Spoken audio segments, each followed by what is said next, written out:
Welcome to Skynomics academy. My name is Harshita. हम लोग बेटा आप लोगों का आज से केमिस्ट्री का नया चैप्टर स्टार्ट कर रहे हैं जिसमें आपका नाम है कार्बन एंड इट्स कंपाउंड। ठीक है, तो इस चैप्टर को पढ़ने के लिए आपको क्या चाहिए बेटा कि आपके जो कार्बन होता है वो कार्बन की क्या प्रॉपर्टीज होती हैं। ठीक है, मतलब पूरा चैप्टर जो है आपका वो किससे बना हुआ है, आपके कार्बन के कंपाउंड से फॉर्म हो रखा है। तो ये आपका चैप्टर इससे स्टार्ट होगा। तो बेसिकली इस चैप्टर के अंदर जो चीज आपने पढ़नी है उसे हम क्या बोल देंगे, आपका ऑर्गेनिक केमिस्ट्री। ठीक है, ऑर्गेनिक केमिस्ट्री बोलेंगे इसे। ठीक है, तो इस चैप्टर के अंदर देखो आपका चैप्टर में नाम ही आ रहा है कि जिसके बारे में आपने पढ़ना है वो क्या है, आपका कार्बन है। ठीक है, अब मैंने को मुझे बता दो कार्बन क्या होता है। कार्बन का एटॉमिक नंबर कितना है? कार्बन का एटॉमिक नंबर 6 होता है। ठीक है, इसका सिंबल क्या होता है? सी होता है। ठीक है, ठीक है, इसका सिंबल हो गया आपका सी। ठीक है, अब इसका मेरे को वो बताओ एटॉमिक वेट। वेट पूछ रही हूँ बेटा मैं, सुन लिया करो। एटॉमिक मास बोल सकते हो या फिर एटॉमिक वेट बोल सकते हो। कितना होता है इसका? 12। ठीक है, तो 12 इसका एटॉमिक वेट होगा। ठीक है, अब इसकी इलेक्ट्रॉनिक कॉन्फ़िगरेशन बता दो मुझे क्या होगी। अब बोलो 2,4। तो ये जो इसकी इलेक्ट्रॉनिक कॉन्फ़िगरेशन आ रही है वो कितने शेल में आ रही है? आपकी 2 शेल्स में आती है। ठीक है, तो देखो यहाँ पर आपका जो बेटा इसका आउटरमोस्ट शेल है, आउटरमोस्ट शेल में कितने इलेक्ट्रॉन्स आ रहे हैं? 4 इलेक्ट्रॉन आ रहे हैं। तो मुझे बताओ ये 4 इलेक्ट्रॉन अगर रहता है आउटरमोस्ट शेल में तो ये कैसी कंडीशन है, ये लूज करेगा या फिर गेन करेगा?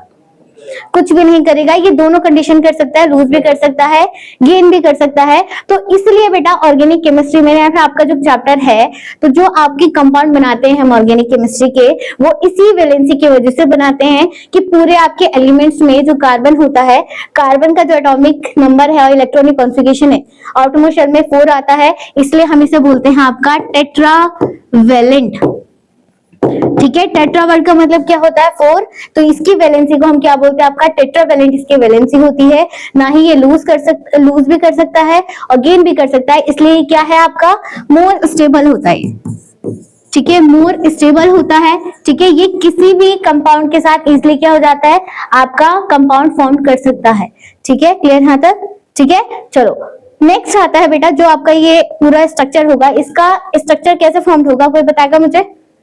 कार्बन का स्ट्रक्चर जो होगा वो कैसे फॉर्म होगा? सी और चारों तरफ क्या हो जाएंगे आपके? हाइड्रोजन हो जाते हैं। देखो यहाँ पर जो आपका कार्बन का स्ट्रक्चर रहता है या फिर जो हम ऑर्गेनिक केमिस्ट्री में आपके स्ट्रक्चर बनाएंगे, वो ऑर्गेनिक केमिस्ट्री में स्ट्रक्चर जो होते हैं वो किसके फॉर्म होंगे? आपके कार्बन के साथ जो साइड में इसके बॉन्ड्स होते हैं वहां पर आपके हाइड्रोजन प्रेजेंट रहते हैं।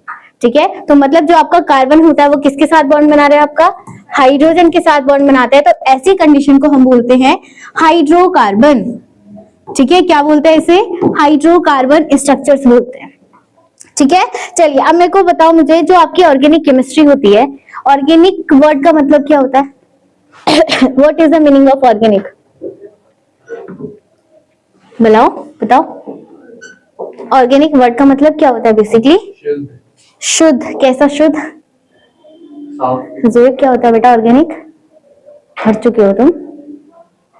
ऑर्गेनिक मतलब होगा जो आपके नेचुरल सोर्स से हम कोई भी चीज फॉर्म कर रहे हैं। तो ऑर्गेनिक केमिस्ट्री में ये तो हमने बेटा जो आपका हाइड्रोजन कार्बन पढ़ने हैं ये तो आपकी केमिस्ट्री में बनाया गया है आर्टिफिशियली, बट जो ऑर्गेनिक केमिस्ट्री है इसका मतलब होता है ऐसे कंपाउंड, ऐसे आपके एलिमेंट्स जो कि आपके नेचुरली पाए जाते हैं नेचुरल सोर्सेज में।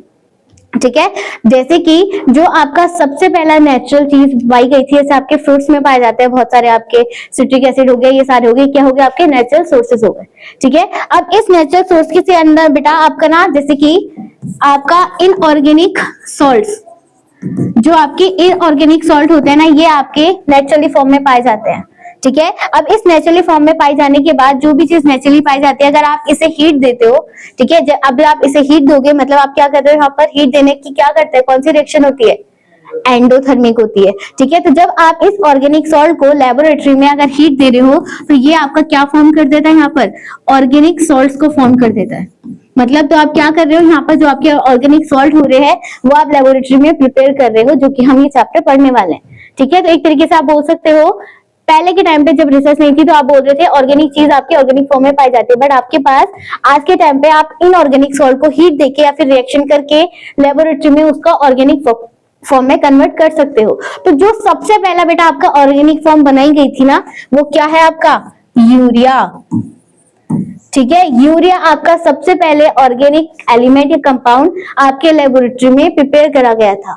ठीक है, क्लियर यहाँ तक? तो याद रखना है ये चीज, बस इतना याद रखना है। ठीक है, कि आपका सबसे पहला कंपाउंड जो लेबोरेटरी में प्रिपेयर करा गया था ऑर्गेनिक फॉर्म में, वो क्या है आपका यूरिया है। ठीक है, क्लियर? चलिए, अब मेन चैप्टर यहाँ पर से स्टार्ट हो रहा है तुम्हारा। स्ट्रक्चर आपने देख लिया यहाँ पर। ठीक है, अब देखो यहाँ पर जो आपके बेटा बॉन्ड है ना, जिससे आपका कार्बन जो है हाइड्रोजन से कनेक्टेड है, तो ये जो बॉन्ड होता है, इस बॉन्ड को हम क्या बोलते हैं? Covalent bond. आप लोगों ने चैप्टर पढ़ा है। ठीक है, 3 तरीके के आपके बॉन्ड्स होते हैं। एक होता है कोवलेंट बॉन्ड, दूसरा होता है आयनिक बॉन्ड, और थर्ड होता है आपका क्या? Coordinate bond. ठीक है, तो आप नहीं, अभी नहीं है। ठीक है, बट आपके 3 बॉन्ड्स होते हैं। तो जो आपका इस चैप्टर के अंदर बॉन्ड होगा वो कौन सा है? आपका कोवलेंट बॉन्ड है। ठीक है, तो ये जो बॉन्ड होता है इसे हम बोलते हैं आपका कोवलेंट बॉन्ड। ठीक है, अब कोवलेंट बॉन्ड की क्या प्रॉपर्टी होती है, क्या किसे हम बोलेंगे कोवलेंट बॉन्ड? क्या करता है फिर इसे? नहीं, क्या प्रॉपर्टी होगी इसकी? देखो, याद रखना है हमेशा, कोवलेंट बॉन्ड वो रहता है जो आपका क्या करता है? शेयर करता है इलेक्ट्रॉन्स। ठीक है, sharing of electron is called as a covalent bond. ठीक है, तो कोवलेंट बॉन्ड की क्या प्रॉपर्टी होगी? Sharing of electron. ठीक है, ये इलेक्ट्रॉन क्या करेगा? शेयर करेगा, ना ही किसी को लूज कर रहा है कंप्लीटली, ना ही किसी से एक्सेप्ट कर रहा है, सिर्फ क्या कर रहा है? शेयर कर रहा है। मतलब एक इलेक्ट्रॉन होगा वो आपका दूसरा एलिमेंट भी शेयर करेगा और अपने आप भी शेयर करेंगे। इसे हम बोलते हैं आपका कोवलेंट बॉन्ड। अब जो आपका कोवलेंट बॉन्ड होता है बेटा, अगेन ये ना आपके 3 टाइप्स का होता है, सिंगल बॉन्ड, डबल बॉन्ड और ट्रिपल बॉन्ड। ठीक है, जैसे कि यहां लिख लेते हैं टाइप्स ऑफ, क्योंकि इस चैप्टर के अंदर ये चीज आएगी, टाइप्स ऑफ कोवलेंट बॉन्ड। सबसे पहला आ गया आपका single bond, single covalent bond. Single covalent bond का मतलब होगा बेटा कि जब आपके कार्बन कार्बन के बीच में सिंगल बॉन्ड प्रेजेंट है, एक ही आपका इलेक्ट्रॉन लूज या शेयर करेगा, तो वो कहलाएगा आपका क्या? Single covalent bond. जैसे कि आपका इसके पास यहाँ पर एक इलेक्ट्रॉन है, इसके पास एक इलेक्ट्रॉन है, तो ये दोनों एक दूसरे को क्या कर रहे हैं? शेयरिंग कर रहे हैं। ठीक है, सिर्फ एक इलेक्ट्रॉन, तो वो कहलाएगा आपका क्या? Single bond. ठीक है, नेक्स्ट कंडीशन आ जाएगी तुम्हारी कौन सी? Double covalent bond. Double covalent bond का मतलब क्या होगा? कार्बन कार्बन के बीच में कितने इलेक्ट्रॉन्स की शेयरिंग हो रही है? 2-2 इलेक्ट्रॉन्स की शेयरिंग हो रही है। ठीक है, तो वो कहलाएगा आपका डबल कोवलेंट बॉन्ड। ठीक है, और थर्ड आ जाएगा तुम्हारा ट्रिपल कोवलेंट बॉन्ड। तो ये चीज भी याद रखनी बेटा कि आपका जो कोवलेंट बॉन्ड होता है ना, वो सिर्फ आपके 3 पेयर्स तक ही शेयर कर सकता है, इससे ज्यादा आपके कोवलेंट बॉन्ड नहीं होते। ठीक है, तो ये क्या करेगा? आपके 3 इलेक्ट्रॉन्स को शेयर करेगा। ठीक है, चलो, ये हो गया आपके बॉन्ड्स। अब इसी बॉन्ड्स के अकॉर्डिंगली आपके यहाँ पर स्ट्रक्चर स्टार्ट हुआ। अब देखो, जो आपका कार्बन आयन्स कंपाउंड चैप्टर है, इसके अंदर पूरा का पूरा आपको किसके स्ट्रक्चर बनाने हैं? हाइड्रोकार्बन के स्ट्रक्चर को प्रिपेयर करना है। ठीक है, हाइड्रोकार्बन का मतलब जो आपका कार्बन है और जो आपका हाइड्रोजन है, इन दोनों को पेयर बना के आपने नए नए फॉर्मुलेस को बनाना है, नए नए फॉर्मुले जनरेट करना है विद द हेल्प ऑफ आपके सब्स्टिट्यूट ग्रुप के साथ, फंक्शनल ग्रुप के साथ, या फिर आपके और अदर ग्रुप्स के साथ। ठीक है, एल्कलाइ ग्रुप के साथ। तो इन सब के साथ आपने क्या बनाना है? कंपाउंड्स को फॉर्म करना है। ठीक है, क्लियर है तक? चलिए, तो स्टार्ट कर रहे हैं अब आपका जो मेन यहाँ से अब चैप्टर स्टार्ट होता है। ठीक है, चलिए। अब देखो, ऑर्गेनिक केमिस्ट्री स्टार्ट करने के लिए तुम्हें, जैसे मैंने आपको बोला, कार्बन अगर सिंगल है, डबल है, ट्रिपल है, तो इसके ना कुछ आपके टर्म पता होना चाहिए कि आपके अगर सिंगल कार्बन प्रेजेंट रहेगा, ठीक है, कंपाउंड में, तो उसको हम क्या बोलेंगे? जिसे आप बोलते हो सफिक्स या फिर प्रीफिक्स। ठीक है, तो आप अगर कोई वर्ड अगर सिंगल प्रेजेंट है तो उसको आप क्या बोलोगे? डबल है तो उसके आगे आप क्या वर्ड लगाओगे? तो उसे हम बोलते हैं इसके वर्ड में रूट वर्ड। ठीक है, रूट वर्ड बोलते हैं। ठीक है, तो साथ साथ में लिखते रहो और बताते भी रहना। तो सबसे पहले बेटा, अगर आपके कंपाउंड में सिंगल कार्बन प्रेजेंट है, एक ही कार्बन प्रेजेंट रहेगा, तो इस एक कार्बन को हम क्या बोलते हैं? मिथ बोलते हैं। ठीक है, क्या बोलेंगे? इसे मिथ बोलेंगे। और ये जो मैं लिख रही हूँ बेटा, ये सारे क्या है? आपके प्रीफिक्स होंगे। ठीक है, ये आपके फॉर्मूले लगाने में स्टार्टिंग में आप लगाओगे, नॉट अ लास्ट में। ठीक है, नेक्स्ट, अगर आपके 2 कार्बन प्रेजेंट होंगे तो अगर 2 कार्बन प्रेजेंट होंगे तो इथ। ठीक है, 3 कार्बन प्रेजेंट होंगे तो प्रोप, 4 कार्बन होंगे तो ब्यूट, देन 5 कार्बन होंगे तो पेंट, 6 कार्बन होंगे तो क्या, हेक्स, देन 7 कार्बन होंगे तो हेप्ट, ठीक है, 8 कार्बन होंगे तो ऑक्ट, 9 कार्बन होंगे तो नेन, ठीक है, और आपका 10 हो जाएगा आपका क्या, डेक, ठीक है। तो बेसिकली जो आपकी कार्बन वर्डिंग होती है ये सिर्फ आपकी कहां तक है, सिर्फ 10 तक ही है यहाँ पर, ठीक है। इसे आप नॉन लिखा हुआ है यहाँ पर, ठीक है, नॉन हो सकता है ये NON, ठीक है। तो ये आपके सारे वर्ड रूट्स होती हैं जो अब आप नेमिंग करोगे। अब पूरे इस चैप्टर के अंदर बेटा आपको ना नए नए फॉर्मूले खुद ही बनाने हैं और खुद ही उसका स्ट्रक्चर प्रिपेयर करना है। तो उसमें जब हम नेमिंग करेंगे तो आपके जो नेमिंग हम बनाएंगे वो इन वर्ड्स के थ्रू बनाएंगे कि उसके अंदर कितने कार्बन आपके प्रेजेंट रहेंगे, ठीक है। क्लियर यहाँ तक कोई प्रॉब्लम? अब देखो इसके पीछे जो हमने टाइप्स ऑफ कोवलेंट बॉन्ड लिखे थे, इस कोवलेंट बॉन्ड को हम ऑर्गेनिक केमिस्ट्री में क्या बोलते हैं? अगर आपका सिंगल कोवलेंट बॉन्ड प्रेजेंट रहेगा तो इसे हम बोल देंगे बेटा आपका एल्केन, ठीक है। मतलब कहने का मतलब है जो आपका लास्ट में ये एन लगा हुआ है ये क्या है आपका सफिक्स होता है, ठीक है। तो अगर आपका सिंगल कोवलेंट बॉन्ड प्रेजेंट रहेगा तो उसमें हम क्या लगाएंगे, लास्ट में एन लगाएंगे, वो सिंगल बॉन्ड रहेगा, ठीक है। और स्टार्टिंग में जो ये एल्काइल वर्ड है ये क्या मतलब होता है कि यहाँ पर कितने कार्बन प्रेजेंट है, मीथेन, इथेन, प्रोपेन, ब्यूटेन, ठीक है। तो एल्कलाई का इसका मतलब लिख सकते हो आप नंबर ऑफ कार्बन, ठीक है, कितने कार्बन प्रेजेंट है उसका आपने यहाँ पर वो लिखना है, ठीक है। क्लियर है तक? देन अगर डबल कार्बन होंगे, ठीक है, तो इससे हम क्या बोल देंगे आपका एल्कीन, ठीक है। तो इसका मतलब क्या हो जाएगा, आपके 2 कार्बन प्रेजेंट है, ठीक है, और लास्ट आ जाएगा तुम्हारा एल्काइन, ठीक है, जिसमें आपका क्या प्रेजेंट रहेंगे 3 कार्बन वो रहेंगे आपके 3 बॉन्ड्स, इसमें आपके डबल बॉन्ड और इसमें आपका सिंगल बॉन्ड, ठीक है। क्लियर यहाँ तक? कोई बात नहीं, वहां पर कलर वो हो रहा है ना, चेंज नहीं करना पड़ेगा।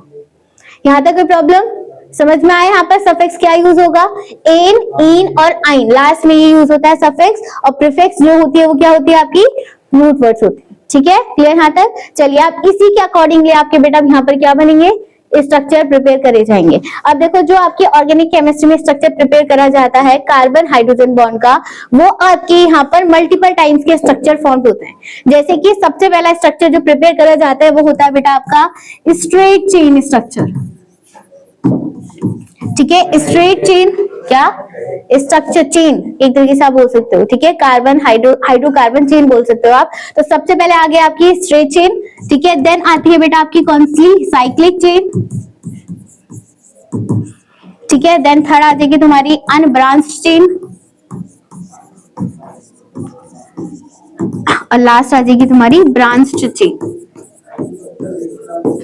तो जो इस चैप्टर के अंदर हम बेटा पढ़ेंगे जो मेन आपका है, ये बेसिकली जो आपकी लास्ट वाली है ना, ये अभी इतना सिलेबस में नहीं है डिटेल में, जो तुम्हारे में है वो आपकी अभी हम स्ट्रेट चेन वाली पढ़ेंगे और कहीं कहीं पे हम ब्रांच वाली पढ़ेंगे, ठीक है। क्लियर यहाँ तक? तो इस तरीके से आपकी प्रिपेयर करी जाती है। तो जब हम कभी भी इस चैप्टर के अंदर आपकी ऑर्गेनिक केमिस्ट्री हम स्टार्ट करेंगे, ठीक है, मतलब जो हम क्या, हाँ चेन बनाई थी तब नहीं था, तुम्हारे में भी ये सिंगल ही है, अभी ये साइक्लिक वाले नहीं है, ठीक है। तो जो आपका बेटा यहाँ पर हम स्ट्रक्चर बनाएंगे ना, हमेशा याद रखना है सबसे पहला जो मेन यहाँ पर पॉइंट आएगा कि आपका जब स्ट्रक्चर प्रिपेयर करेंगे, नेमिंग बनाएंगे, तो उसमें आपने सबसे पहले क्या प्रिपेयर करनी है, स्ट्रेट चेन को प्रिपेयर करना है, ठीक है। क्लियर यहाँ तक? तो ये आपके सारे स्ट्रक्चर रहते हैं। आप देखो एक एग्जाम्पल बता रही हूँ मैं आपको, अब यहाँ से स्टार्ट कर देना। अब हम स्टार्ट कर रहे हैं आपका नेमिंग ऑफ कंपाउंड्स, या फिर आप बोल सकते हो स्ट्रक्चर, ठीक है। अब देखो यहाँ पर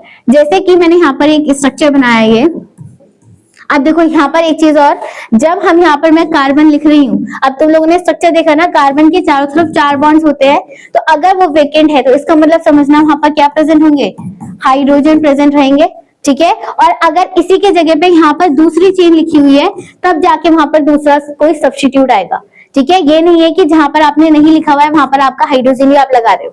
तो मतलब एक तरीके से आप बोल सकते हो कार्बन के चारों तरफ कितने हाइड्रोजन होते हैं, 4 हाइड्रोजन होंगे। तो जब आपका स्ट्रक्चर हम प्रिपेयर करेंगे तो उसमें आपको देखना पड़ेगा कि कितने हाइड्रोजन आपके प्रेजेंट है और कितने वेकेंट है, ठीक है। जैसे कि आपकी एक स्ट्रेट चेन है, अब स्ट्रेट चेन के अंदर आपके यहाँ पर देखो एक बॉन्ड यहाँ पर वेकेंट है, इसके साथ ज्वाइंट हो रखा है, ठीक है। और ये आपका यहाँ पर कितने वेकेंट जगह दिख रही है, 3। तो यहाँ पर जो इसके पास हाइड्रोजन प्रेजेंट होंगे वो कितने होंगे, 3 होंगे, ठीक है। देन इससे ही कनेक्टेड है। अब ये कार्बन आपका एक बॉन्ड इसके साथ बना रहा है, एक इसके साथ बना रहा है, बचे कितने 2, तो यहाँ पर आ जाएगा आपका CH2। वैसे यहाँ पर भी CH2 और यहाँ पर आगे CH3, ठीक है। तो इस तरीके से आपको स्ट्रक्चर प्रिपेयर करना है, ठीक है। क्लियर? चलो तो पहले अभी हम स्टार्ट करेंगे आपकी स्मॉलेस्ट चेन से। स्मॉलेस्ट दोबारा से समझा दूं, देखो जैसे हम एक ही चेन बना रहे हैं,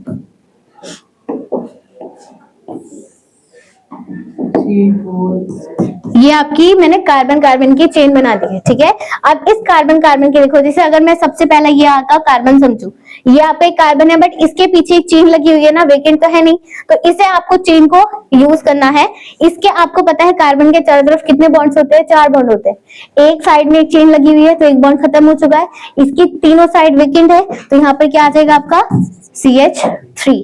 देन ये वाला जो कार्बन है एक बॉन्ड इसके साथ लगा हुआ है, एक बॉन्ड इसके साथ लगा हुआ है, बचे कितने 2, ठीक है। तो यहाँ पर आ जाएगा 2, ठीक है। अब इसके जगह पे सपोज करो ये आपका यहाँ पर है, यहाँ पर मैंने एक और ग्रुप लगा दिया Cl का, क्लोरो का, तो एक साइड ये थी, एक साइड ये थी, एक नीचे भी एक और ग्रुप लग गया है, बचा कितना एक हाइड्रोजन, सिर्फ ऊपर वाला बचा है, तो यहाँ पर H आ जाता, ठीक है। तो ऐसे आपको यहाँ पर हाइड्रोजन को भी रिप्रेजेंट करना होता है, ठीक है। या क्या नहीं नहीं कार्बन के साथ लगता है बेटा सिर्फ, ठीक है। क्लियर यहाँ तक? तो ये आपका यहाँ से स्टार्ट हो रहा है। तो सबसे पहले मैं शॉर्ट आपकी नेमिंग स्टार्ट कर रही हूँ, तो उसके साथ चलते हैं, चलिए नेमिंग स्टार्ट कर रहे हैं। तो साथ साथ में मैं यहाँ क्वेश्चन लिख रही हूँ, तुम पहले बताओगे देन फिर आगे मैं बताऊंगी, ठीक है। तो लिखो सबसे पहले यहाँ पर ये क्वेश्चन लिखते रहो और साथ में आंसर बताते रहना मुझे।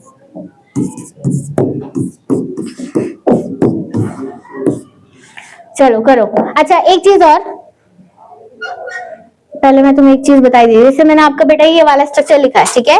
आपकी ये मैंने आपको बोला सबसे पहला जो आपका नेमिंग करने का सबसे पहला स्टेप होता है, वो सबसे पहला स्टेप क्या होगा आपको, कि स्ट्रेट चेन आपको ढूंढनी है उस पूरे कंपाउंड में। क्या ढूंढनी है? Straight chain. जैसे कि सपोज करो ये चेन है आपकी, अब इस चेन के ऊपर एक और कार्बन लिखा हुआ है, ठीक है। तो आपकी चेन एक ऐसी भी बन सकती है ना, है ना, बट आपको ढूंढनी कौन सी है? स्ट्रेट चेन ढूंढनी है, तो सबसे सीधी चेन ये वाली बनेगी, तो स्ट्रेट चेन आपकी हो गई। देन स्ट्रेट चेन होने के बाद अगर आपकी सिंगल कार्बन लिखा हुआ है, कोई और ग्रुप नहीं लगा हुआ है, तो उसकी नंबरिंग स्टार्ट करनी है, ठीक है। नंबरिंग कैसे स्टार्ट करोगे? जहां से आपका बॉन्ड सबसे ज्यादा पास पड़ेगा, चाहे वो आपका अगर सिंगल बॉन्ड होगा तो सब जगह से सेम रहेगा, बट अगर डबल एंड ट्रिपल बॉन्ड रहेगा तो वो वहां से आप नंबरिंग स्टार्ट करोगे जहां से क्या होगी आपकी वो बॉन्ड पास पड़ेगा। जैसे कि ये आपका वो है स्ट्रक्चर। अब इस स्ट्रक्चर में ये रिमूव कर देती हूँ, एक सेकेंड। अब इस स्ट्रक्चर में यहाँ पर आपका डबल बॉन्ड प्रेजेंट है, ठीक है। अब ये डबल बॉन्ड कहाँ से पास पड़ रहा है? दोनों तरीके से पास पड़ रहा है, बट अगर मैं यहाँ पर एक कार्बन और लगा दूं तो कहां से पास पड़ेगा? लेफ्ट से। तो नंबरिंग आप यहाँ से स्टार्ट करोगे, 1 2 3 देन 4 देन 5, ठीक है। अब एक बार मैं बता रही हूँ कि इसकी नेमिंग कैसे करते हैं। पूरे उसमें कितने कार्बन दिख रहे हैं तुम्हें? 5 कार्बन होने, तो 5 को हम क्या बोलते हैं? पेंट। तो आपने क्या लिखा है यहाँ पर? पेंट लिखा सिर्फ, क्योंकि आपका ये क्या है? प्रीफिक्स है। अब कौन सी पोजीशन में बॉन्ड प्रेजेंट है? 2 पे प्रेजेंट है, तो यहाँ पर क्या लिखोगे? बीच में 2 लिखोगे। कौन सा बॉन्ड प्रेजेंट है? ये डबल है। डबल के लिए हम सफिक्स क्या यूज करते हैं? इन। तो यहाँ क्या आ जाएगा आपका? इन। पेंट 2 इन। तो ये इसकी क्या हो गई? नेमिंग हो गई, ठीक है। क्लियर यहाँ तक? तो ऐसे आपको नेमिंग करनी है, ठीक है। क्वेश्चन कर रही हूँ मैं, आप लिख रही हूँ यहाँ पर, या आप होमवर्क में करके लेके आओगे, ठीक है। तो आज का आपका बस इतना ही है, पहले होमवर्क लिख लो। चलो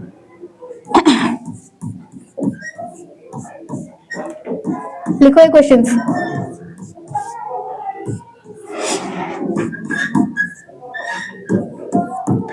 कल मैं पहले चेक करूंगी होमवर्क, देन फिर आगे कंटिन्यू करेंगे, तो ये करके लेके आओगे क्वेश्चंस, ठीक है।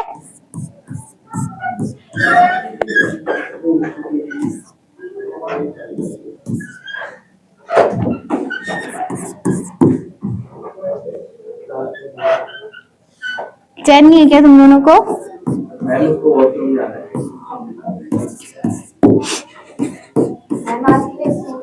हाँ जी,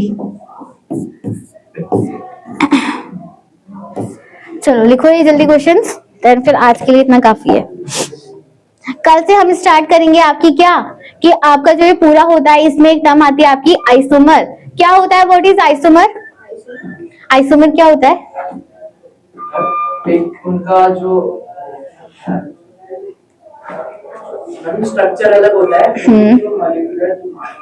फॉर्मूला होता है वो सेम होता है, ठीक है। तो ये कल हम स्टार्ट करेंगे। तो बेसिकली क्या होता है, isomer molecular formula is same but structure क्या हो रहा है उसका डिफरेंट हो रहा है। फॉर्मूला आपका सेम होगा बट उसका हम लिखने का तरीका, स्ट्रक्चर अलग अलग तरीके से बना सकते हैं, वो होता है आपका आइसोमर। अब आइसोमर भी आपके अलग अलग हो सकते हैं, पोजीशन पे आपका डिपेंड है, ठीक है, आपके उस पे नेमिंग पे डिपेंड है। तो ये कल हम पढ़ेंगे, ठीक है। तो ये आप होमवर्क करके लेके आओगे, ठीक है। चलिए फिर, तो आज के लिए इतना काफी है। तो आई होप आप सब लोग को आज की क्लास पसंद आई होगी, ठीक है। नेक्स्ट क्लास में हम आपका नेक्स्ट टॉपिक को स्टार्ट करेंगे, तब तक के लिए थैंक यू सो मच।